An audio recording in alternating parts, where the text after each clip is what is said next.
everyone, welcome back to my channel. In the series of online lectures, today we will discuss amino acids part 2, which includes configuration and deuterionic form of amino acids. Now first coming to the configuration. In inorganic chemistry, configuration tells us about the distribution of electrons in different orbitals, subcells and cells. But in organic chemistry, configuration tells us about the relative arrangement of different atoms or groups around the carbon atom.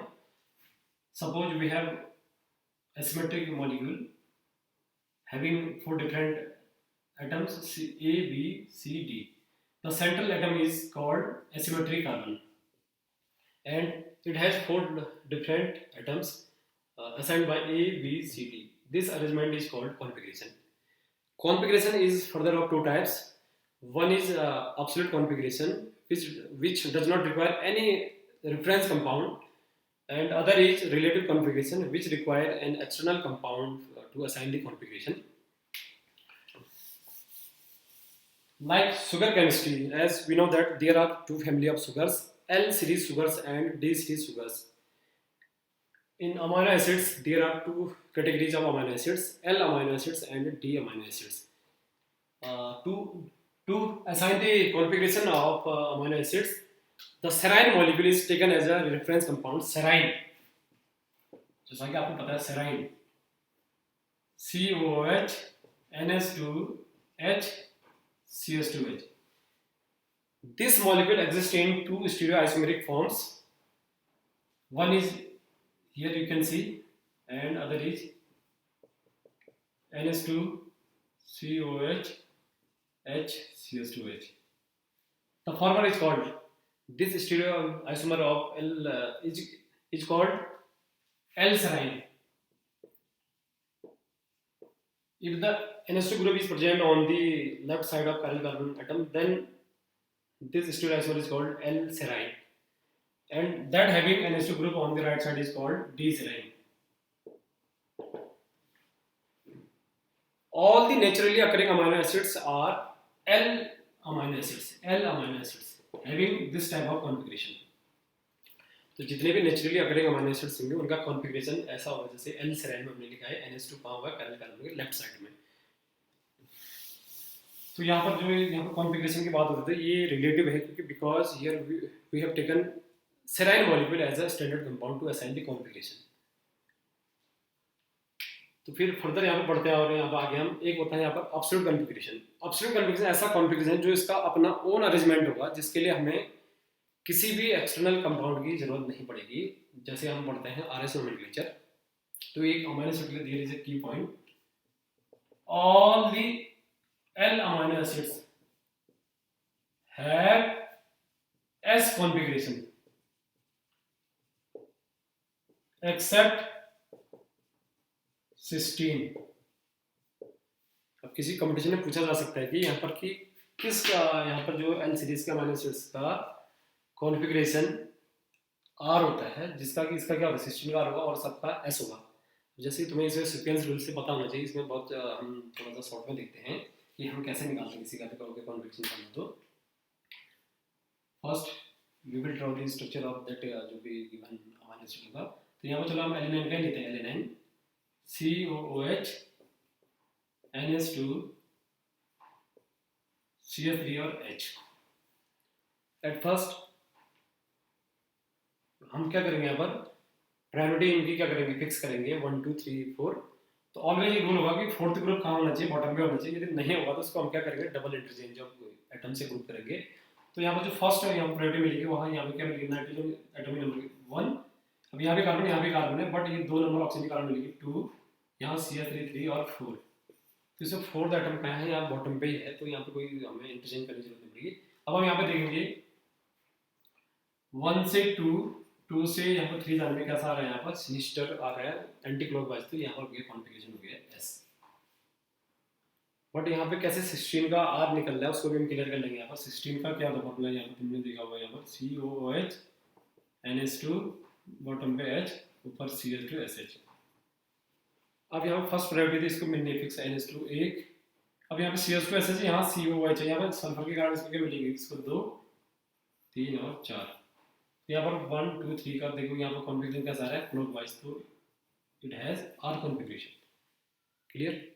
तो इस तरीके से हम configuration को हम क्या करेंगे, clear कर लेंगे कि कैसे यहाँ पर हम जो गिवन अमीनो एसिड्स का कॉन्फ़िगरेशन, अब जितने naturally occurring L amino acid होंगे उनका कॉन्फ़िगरेशन क्या होगा, एस वाला होगा एस, एक्सेप्ट दिस ओनली 16 है, 16 में क्या आ रहा है। ओके चलिए, अब आते हैं यहाँ पर जो ड्राइनिंग फॉर्म होती है, जो डाइपोलर नेचर या इसको इनर सॉल्ट भी कहेंगे, कि ऑलमोस्ट जब आप अमीनो एसिड्स पढ़ेंगे तो वहाँ पर एक चीज़ होगी कि एक जोट्राइनिक फॉर्म आएगी जो सबसे ज़्यादा स्टेबल फॉर्म होगी, जोट्राइनिक फॉर्म। इट मीन्स देखो जोट्राइनिक फॉर्म कैसे अराइज होगी, इस चीज़ को देखने के लिए हमें किसी का भी जनरल यहाँ पर स्ट्रक्चर लिखना पड़ेगा। NH2CHRCOH, it is a neutral structure of amino acids. अब जब देखो whenever we talk about the definition of acid and base in organic chemistry, then there is only one definition of acid and base, वो होती है Bronsted वाली, जो Bronsted बनेंगे proton donor और proton acceptor. Proton donor species is called acid और proton acceptor होता है वो होती है बेस। अब यहाँ पे देखो NH2 के पास क्या है, यहाँ पर लोन पैरा इलेक्ट्रॉन है, इसके पास क्या है यहाँ पर एसिडिक हाइड्रोजन, तो यहाँ पर क्या होगा इंट्रामोलर के शिफ्ट होगा, यहाँ पर क्या होगा प्रोटॉन होगा, ये क्या करेगा यहाँ से इसको खींचेगा और ये इलेक्ट्रॉन ये छोड़ यहाँ पर छोड़ देगा, तो यहाँ से क्या होगा जनरेट होगी, यहाँ से देखना इसको देखते हैं, क्योंकि अब ये यहाँ पर NH2 में एक प्रोटॉन ले लेगा तो किसमें चेंज आएगा, NH3 positive CHRCOO negative. This dipolar ion is called zwitterion. Zwitterion का एक जर्मन वर्ड है, हाइड्रोमेटोफ्रोडाइट होता है, मीनिंग हाइब्रिड। ज्यूटेराइन का मतलब ऐसा देखिए, species having different charges on the non adjacent atoms. जैसे यहाँ पर नॉन देखो, आप अगर एडजेसेंट में होगा तो उसको तो हम क्या कहेंगे, एलाइड कहेंगे, एलाइड की जो हम कहते थे, तो यहाँ पर O नेगेटिव चार्ज है और यहाँ पे N प्लस क्या है नॉन एडजेसेंट पर है, इसलिए हम इसको ज्यूटेराइन कह रहे हैं। इसको इसके बहुत सारे नाम है, ज्यूटेराइन, ज्यूटेराइन और इनर सॉल्ट। देखिए सॉल्ट का जैसे NaCl होता है भाई, लाइक दैट कि NaCl has Na plus ion and Cl negative, तो यहाँ पर भी अपोजिट चार्ज है, यहाँ पर NH3 प्लस और COO नेगेटिव, कार्बोक्सिलेट और अमोनियम आयन। ऑलराइट, तो इसको हम इनर सॉल्ट कहेंगे, but there are several evidences which support the zwitterionic form of inner salt of amino acid. बहुत सारे एविडेंस हैं कुछ इसमें। तो फर्स्ट एविडेंस तो इसमें देखते हैं कि कैसे इस फॉर्म में रह रहा है, ये सबसे ज़्यादा स्टेबल फॉर्म होती है। तो पहली चीज़ तो यहाँ पर एक होते हैं स्पेक्ट्रोस्कोपिक डेटा। जैसे हम IR स्पेक्ट्रोस्कोपी होती है जिसमें हम फंक्शनल ग्रुप की बात करेंगे, फंक्शनल ग्रुप में वहाँ पे क्या होगा कि एक कैरेक्टरिस्टिक वहाँ पे क्या होते हैं, उनके बैंड आते हैं, या वहाँ पर हम एक वाइब्रेशन जो बैंड होंगे फंक्शनल ग्रुप के, तो यहाँ पर स्पेक्ट्रिक डेटा के reveals that there is no band absorption of NH2 and COOH group, इनके no characteristic band. It means NH2 और जब COH ग्रुप फ्री नहीं होंगे तो उनमें क्या होगा, उनके भी जो वाइब्रेशनल फ्रीक्वेंसी की पर्टिकुलर वहाँ पर जो रेंज होती है उस पर नहीं आ रहा है, जो इंडिकेट करता है कि ये दोनों एंड के हैं फ्री नहीं। सेकेंड पॉइंट ये क्या होंगे, they are insoluble in non polar solvent. Non polar means organic solvent में नहीं घुलने का मतलब होगा कि इसका मतलब अगर फ्री एमीन होती है या फ्री एसिड होंगे तो they are readily soluble in organic solvents, but this indicates that they have polar जो भी क्या होंगे एंड होंगे, तो यहाँ पर ये इंडिकेट करेगा कि इनका क्या होगा कि पोलर नेचर इंडिकेट होता है। और तीसरा है इनके जो एक्वस सॉल्यूशन में क्या होगा, दे have very high dipole moment. Dipole moment ज़्यादा होने का मतलब इनका आयनिक नेचर को क्या करता है बता रहा है। अगला point, next point, they have very high melting point। तो ऑलमोस्ट जो भी इनका most of the amino acid उनका 200 डिग्री से ज़्यादा मेल्टिंग पॉइंट होगा, तो ये इंडिकेट करता है कि यहाँ पर ये क्या है एज अ आयनिक मतलब क्या होगा मॉलिक्यूल के फॉर्म में ले रहे हैं। ये भी एविडेंस हो गया, 4 एविडेंस का। और लास्ट है इनके जो डिसोसिएशन कांस्टेंट होगा, अगर हम एक होता है एसिड और बेस होता है, तो एसिड और बेस के उनके अपने अपने कांस्टेंट होंगे, तो यहाँ पर they have very low value of Ka and Kb। के होता है एसिडिटी कांस्टेंट और बेसिसिटी कांस्टेंट। बहुत कम का मतलब है कि they do not have free NH2 and COH and. तो there are almost 5 points which support the zwitterionic structure of amino acids. चलिए, ज्यूटाइन का हमने ये बात कही कि सबसे स्टेबल फॉर्म है, तो इसमें अगर हम इसको क्या करेंगे, डिफरेंट पीएच के सॉल्यूशन में रखने पर ये कहाँ कहाँ माइग्रेट होगी, इसको देखते हैं। ज्यूटाइन में CHRCOO नेगेटिव है और यहाँ पर हम करते हैं NH3+। अब ये इनर सॉल्ट, ये तो सबसे स्टेबल फॉर्म है, ये सबसे स्टेबल फॉर्म है। स्टेबल फॉर्म जो इसी में होगी, when we place this stable zwitterionic form in different pH medium, तो यहाँ पर हम क्या करेंगे, चलो यहाँ पर ले जाते हैं एक बार हम लो पीएच। लो पीएच जहाँ पे होगा वहाँ पे क्या होगा, एसिडिक मीडियम। एसिडिक मीडियम में क्या होगा, ऑलवेज H+ आयन का कंसंट्रेशन ज़्यादा होगा, तो यहाँ पे क्या होगा, H+ आयन ज़्यादा होगी। तो एसिडिक मीडियम में क्या होगा, यहाँ पर जो H+ आयन है ये क्या हो जाएगा, यहाँ पर इसका अब यहाँ पे जो नेगेटिव एंड है उसको क्या करेगा, अपसेट कर लेगा, तो ये ओवरऑल कैटायन में चेंज हो जाएगा। तो इट मीन्स ये किसमें चेंज हो जाएगा, NH3+ CHRCOOH, ये चेंज हो गया कैटायन में।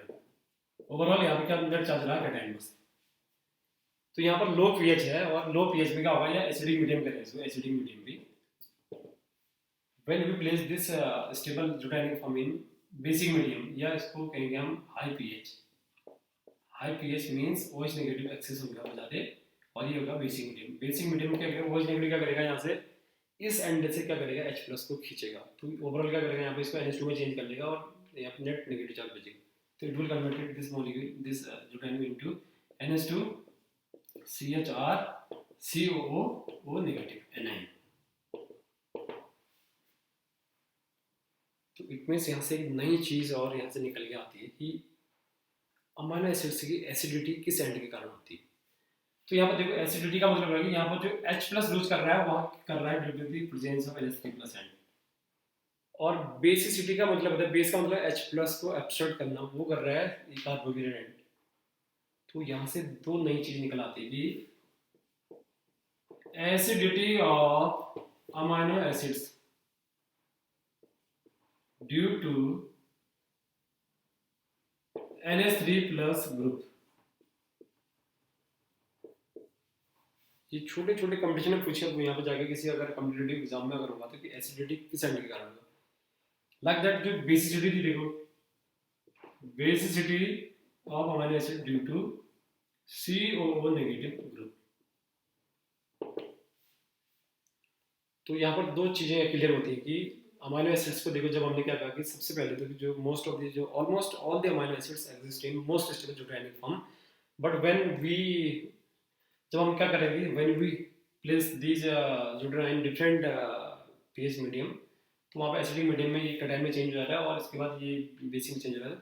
तो यहाँ से एक आगे इनकी हेल्प क्या होगी, इनको जब हमें मिक्सचर मिलेगा तो व्हेन हमें उनको सेपरेट करने की बात होगी, तो वहाँ पर हम क्या करेंगे, इलेक्ट्रोफोरेसिस टेक्निक होगी, जिसपे हम डिफरेंट जो चार्जिंग का कैटायन या एनायन होंगे उनको इलेक्ट्रिक फील्ड में क्या करेंगे, डिफरेंट डायरेक्शन में वहाँ पर माइग्रेट कराते हैं, तो इससे उनका सेपरेशन को इजीली हम अचीव करते हैं। तो इस तरीके से अब हमने इसके कॉन्फ़िगरेशन को आज पढ़ा और कैसे ज्यूटाइन बन रहा है। ज्यूटाइन के बनने के पीछे क्या होगा, हमने इसके दो एंड जो कहते हैं, पहले जो न्यूट्रल एंड से क्या किया, हमने प्रोटॉन का इंटरनल ट्रांसफर किया, देन उसके बाद हमने उसका अलग अलग मीडियम में रखा, तो वहाँ पर क्या था, एसिडिक मीडियम में कैटायन और बेसिक मीडियम में एनायन में चेंज हो जा रहा है, और बट स्टेबल फॉर्म तो कौन सी है, बीच वाली ज्यूटाइन फॉर्म। तो इसमें कैसे डाइपोलर नेचर के लिए जो क्या एविडेंस होंगे उसके लिए हमने 4-5 पॉइंट को यहाँ क्लियर किया था। चलिए, आज का लेक्चर इतना ही करेंगे। Thank you so much.